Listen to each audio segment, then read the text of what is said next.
Continuing production of The Open Mind has been made possible by grants from the Rosalind P. Walter Foundation, the M. Weena Foundation of New Jersey, the Thomas and Teresa Malarkey Foundation, the Center for Educational Outreach and Innovation at Teachers College, Columbia University, the William T. Grant Foundation, and from the corporate community, Rhoda Finn.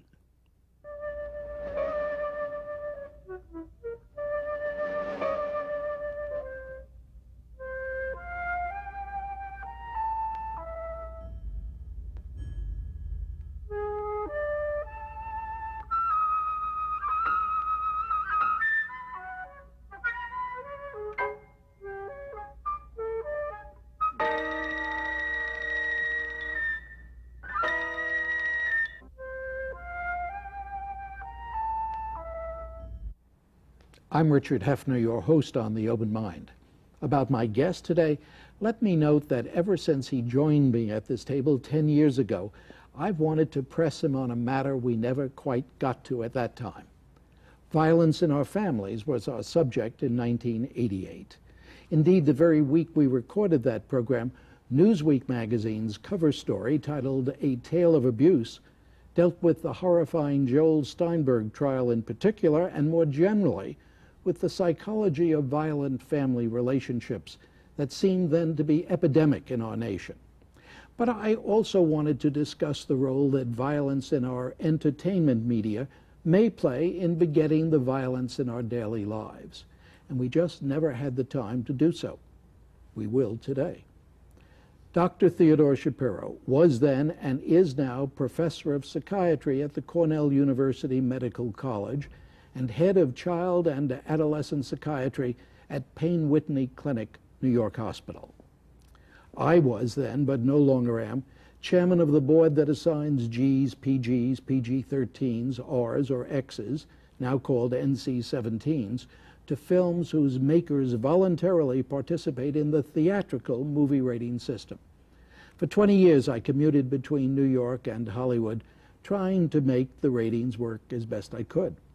Unfortunately, when it comes to violence, I didn't and don't think the system works well, mostly because even when on a level playing field, and that isn't always the case, its judgments are designed only to reflect what film content most parents will accept in the various rating categories. And I'm afraid that most parents accept too much violence, not sex, but violence. Indeed, I was once tempted to ask Dr. Shapiro to offer expert witness at an appeal brought against the X rating my fellow parents on the rating board and I had given to Scarface for that film's extreme violence. Most of Hollywood seemed to rate against us, however, as the studio summoned its own psychiatric consultants to insist that entertainment violence most likely is cathartic for youngsters, along with critics like Roger Ebert and Jay Cox to praise its aesthetic qualities. Well, for many reasons, I didn't invite Dr. Shapiro. Let's just say that isn't the way the rating game is played. And we were skunked. Our X was overturned by a huge majority of the all-industry appeals board, and that very violent film was distributed with an R rating instead, placing it right smack among most other rated films. Of course, I don't know to this very day whether Dr. Shapiro would have accepted my invitation or what he would have said. But perhaps now, years later, I can finally find out what this disinterested, truly reasonable and fair-minded expert in child and adolescent psychiatry really does think about the impact of entertainment media violence on our youngsters. That's a mouthful, Dr. Shapiro, and may I find out finally what you think? Insofar as I'm an expert, I may be able to tell you some things that I know about the effect of violence on children of varying ages. But I'm also a private citizen and have personal opinions also. And when I think about the rating board that you were on, I'm impressed by the fact that you voted. So that suggests that there are no absolutes in this business and that there really only are judgments about what is too violent. And to some degree, I'm afraid, in our culture these days, that's a matter of taste. I do remember a transition in my own movie-going when I came home one summer to see Bonnie and Clyde, or Sam Peckinpah's film, which was similarly violent, it seemed to me. But those were the first times in my memory where shootings were accompanied by spurting blood and matters of that sort. And that seemed to be a real transition from the earlier days when we would see Cagney and others involved in shootings, and certainly children imitate those things. But the experience of violence in regard to spurting blood, brains flying here and there, that's a very different kind of violence, it seems to me, and somewhat frightening to children. But now, you say frightening to children. I guess the thing that, well, I remember when we rated Jaws, and there was a hullabaloo about the fact that we did not put a restricted rating on it. And our response on the board, when we voted, and the vote there was very close, and I must admit I voted for PG, was that no shark sticks you up on the street. No shark is likely to be imitated by children or others.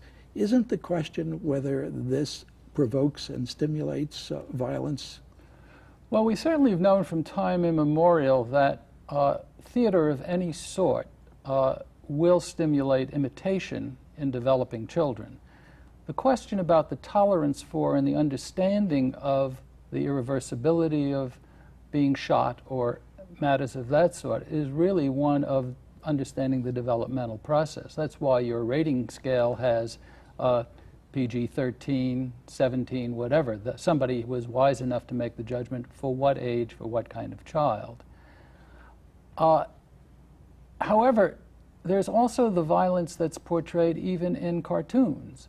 And that's certainly been pointed to over and over again as being a particular area that might be of concern to some parents. Well, you talked about matter of taste before, but if we moved away from taste, I mean, my colleagues and I were simply making guesses as to what most parents would accept in a particular rating. You deal with children. You've dealt with them professionally for a long, long time. Has there been any indication in your professional judgment that there is a negative impact of violence on the screen upon children? There are some sources of data on this with respect to fear in the community and fear in children. It's a recent study done in New Haven, interestingly enough, in their school system, which was done on 6th, 8th, and I think 10th graders. And the material of real life was so vividly upsetting that I wonder about whether or not anything in the theater could be imitative of what they experienced. Something like 40% of those children had seen a gunfire or someone stabbed within the last year. 75% of those children found themselves anxious about street violence as they were going to school. Now, you may say that's one community, but similar studies were done in Washington and New York. And let's look to the expansion of this in the recent killings by children in rural West and rural Southwest. And we're really up against a puzzling issue here of where do they get it from?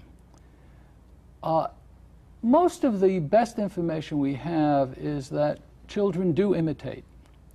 But to carry through from a play situation to an actual violent outburst using a weapon is yet another story. And you have to be vulnerable in many ways before those experiences are translated into real actions. And one of the things that I find most striking is that in all those instances, access to firearms was really a central theme with those kids. You say one has to be vulnerable. The child presumably has to be vulnerable. And one of the things that the industries, the media themselves have done over the years, and I know because I've participated in it, mea culpa, has been to make the point that doesn't happen to your children or to mine. That doesn't happen to kids who are brought up right, etc. But we have so many dysfunctional kids who are not brought up right. I mean, if you posit the notion that a child brought up in the 50s notion of Ozzie and Harriet, for instance, whatever the realities were then, will not be badly affected by violence on the screen. What proportion of children today don't have the advantage of balanced families? That's why I brought up the issue of how much violence there is in children's lives in general, rather than what they only see on the screen. And there's where your vulnerability begins, because it is known even from people who are hardened criminals or in prison that they had violence done to them as children, and they themselves end up doing violence. So there is some learned effect in regard to the disposition towards letting those barriers down and doing violence. The notion that it doesn't happen to us is an old argument. It's an argument that Erickson very keenly noted in a concept he used called pseudo-speciation. They're a different species. Others. We don't have to worry about them. Do we have to worry about the wars going on the borders of other countries? They're not us. We function a little bit like Athens as a city-state, and the rest of the world can go to hell in regard to the notion that we are not vulnerable to this. Now, I think the recent killings by children have certainly wakened up the community to the fact that these things do happen. And these are not urban children who are exposed to daily violence in the way in which we think about it. They're subjected to other kinds of traumatic effects, maybe from family life, maybe from access to firearms in itself as a means of dispute solution. And one of the things we ought to offer our children, it seems to me, is alternative ways of settling disputes than using weapons or using their fists. One of the cries in most nursery schools is, use your words, not your hands. And that has to be carried out in regard to any assault weapon that a child may get his hands on. But of course, so many people make the point that our children spend so much time not in nursery school where they're told to use their words, not their hands, but rather before a screen, a television screen, a movie screen, a video screen, a virtual reality game screen, that more and more of their life experience can be summed up in terms of what the imagery is on those screens. Wouldn't you say that that, almost by definition, must add? And I don't want to, I mean, I'm a bug on this. I don't want to push you into saying anything. That's why I don't know what you would have said had you come to that appeal. I believe that you're correct. I think too much time is spent in that kind of passive entertainment. In fact, the American Pediatric Association has put out a directive which says not so much that we encourage the film and the video industry to wipe out the violence that's there, but to add and reschedule programming which would be more pro-social than anti-social, and that might be a way of dealing with it. They didn't want to get into the civil liberties issues, I guess, in regard to the right of expression and how people in the industry make their money. It's too bad, isn't it? It is too bad. Because Gresham's law, as far as I know, has not been repealed. The bad drives the good out of existence. But the bad drives the good out of existence only if somebody's making money from it, and we have a public who says they want it. If the public didn't watch, if the public, and Robert Coles does this very nicely, says, why don't we tell our children what we want of them? Why do we let other people direct our children's observations?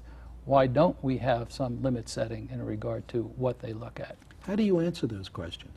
I encourage limit setting, and there is an illusion that family life is like a democracy, but you don't permit little children the democratic right to vote because they don't have the means and the wit with which to do it, so that you sometimes along the way have to direct them. In fact, education, the root of the word education, is to direct, to guide.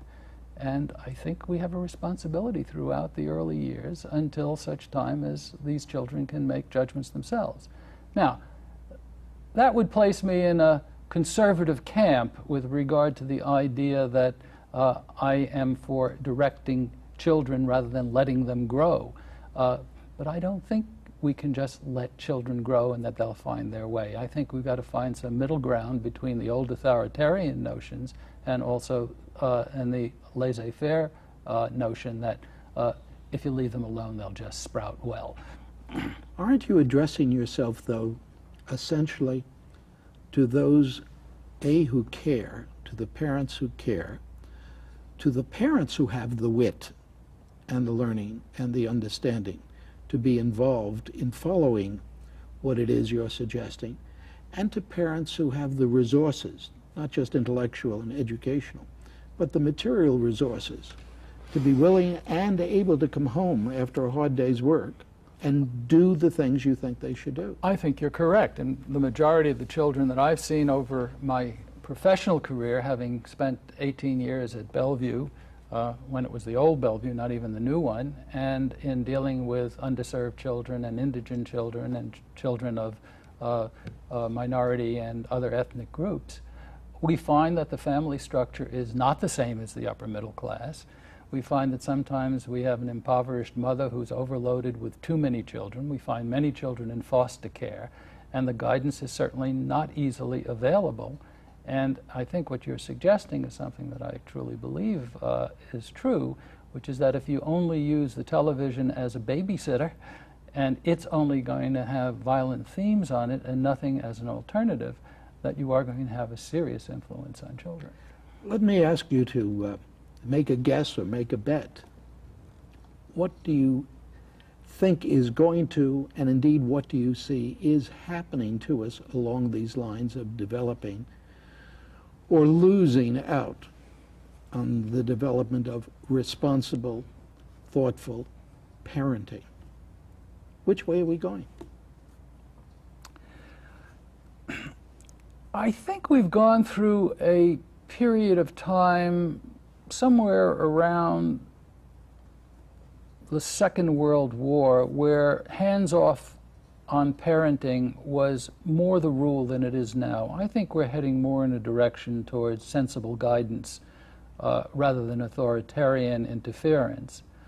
But on the other hand, we're no longer at a juncture where the notion is that, their children are noble savages and we certainly shouldn't be interfering too much with their development. I think we're somewhere between understanding that different developmental stages require different kinds of imposition of parental guidance, but that parental guidance is important. Do you think the question of parental guidance is dealt with differently? Well, you talked before about the fact that we find in rural areas horrendous activities on the part of children, many of those shootings taking place.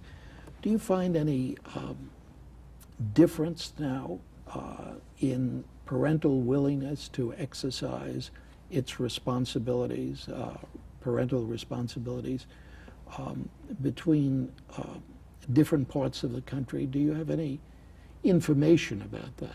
I don't have any real solid information about that, but I do have information from direct observation and also cultural studies that different communities certainly handle discipline quite differently. And the matter, for example, of hands-on spanking and so forth is a very important means of disciplining when you have many children and you don't have the time or the effort. On the other hand, talking a child to death is also an equally silly kind of, or bad way of dealing with it, because the child ends up going in the other direction. You have to have a somewhat solid understanding of the contingencies that a child might consider important to him in order to make a disciplinary move useful to the child. You can't tell a 2-year-old who's going to run into the street, watch out, you'll get run over. He doesn't understand getting run over. You've got to detain him. 10 years ago, when you sat at this table, we were talking about violence generally in American families. Has the question of child abuse, which we read about constantly, has it impacted upon the willingness, the ability, the concern about parental use of discipline?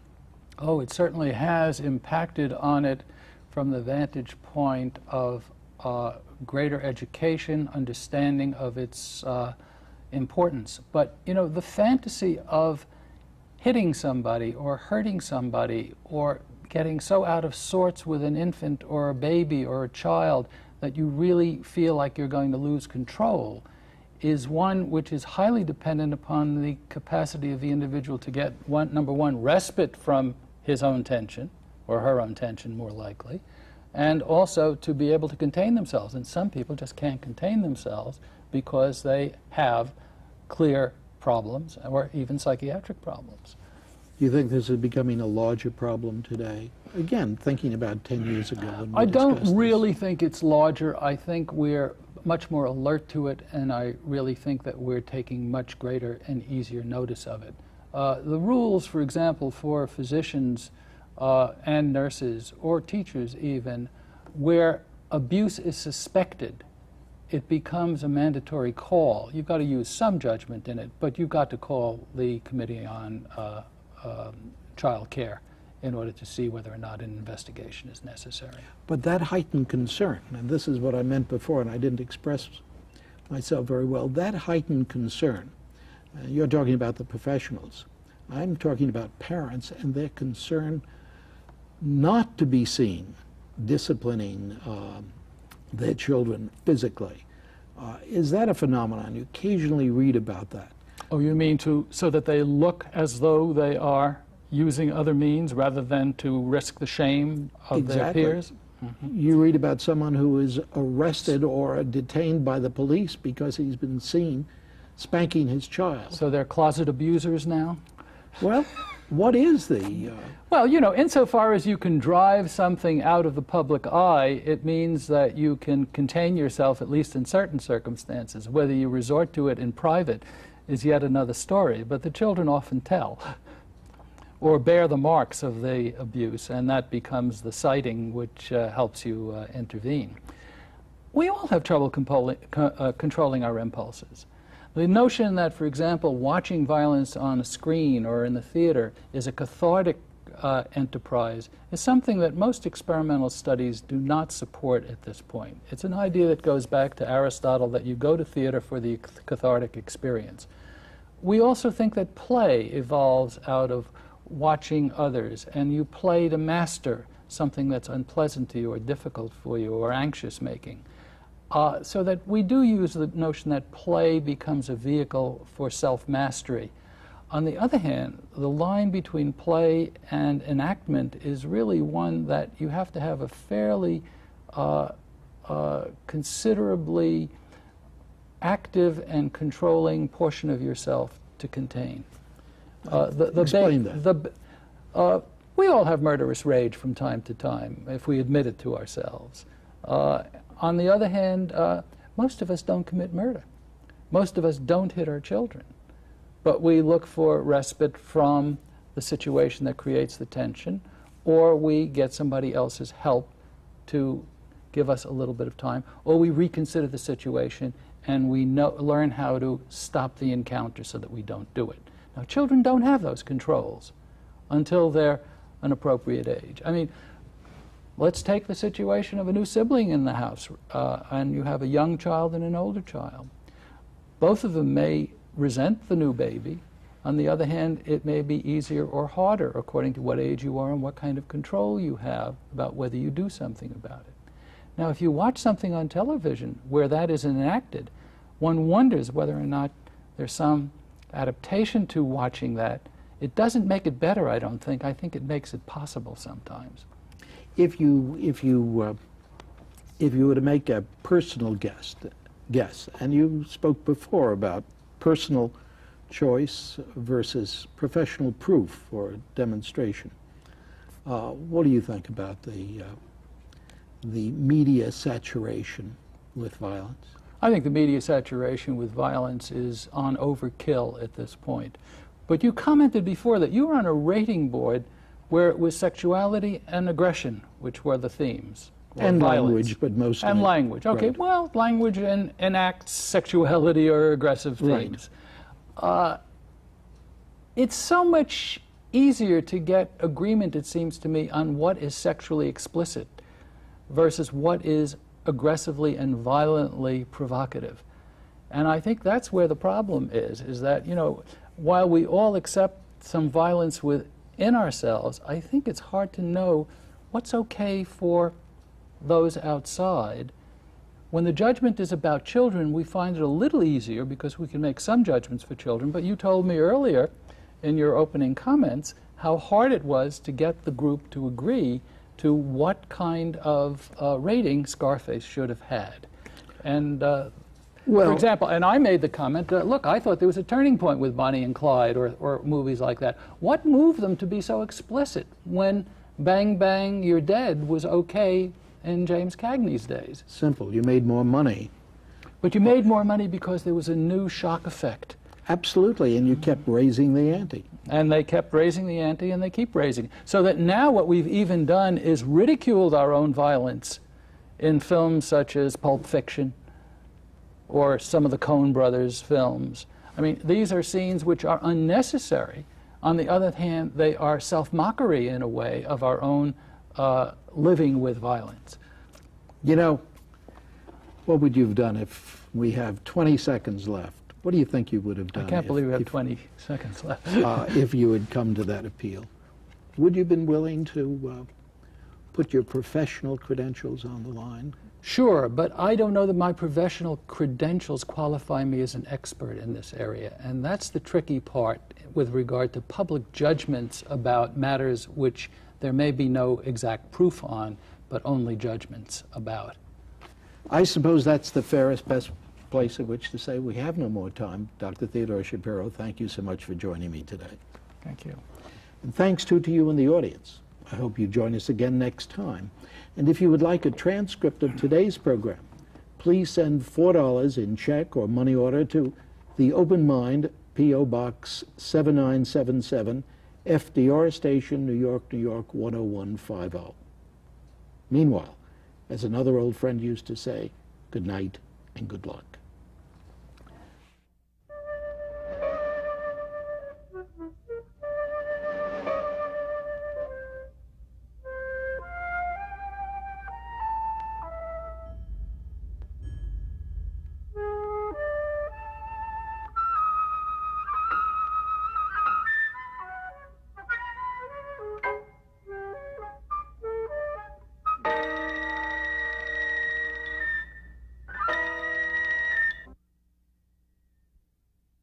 Continuing production of The Open Mind has been made possible by grants from the Rosalind P. Walter Foundation, the M. Weena Foundation of New Jersey, the Thomas and Teresa Malarkey Foundation, the Center for Educational Outreach and Innovation at Teachers College, Columbia University, the William T. Grant Foundation, and from the corporate community, Rhoda Finn.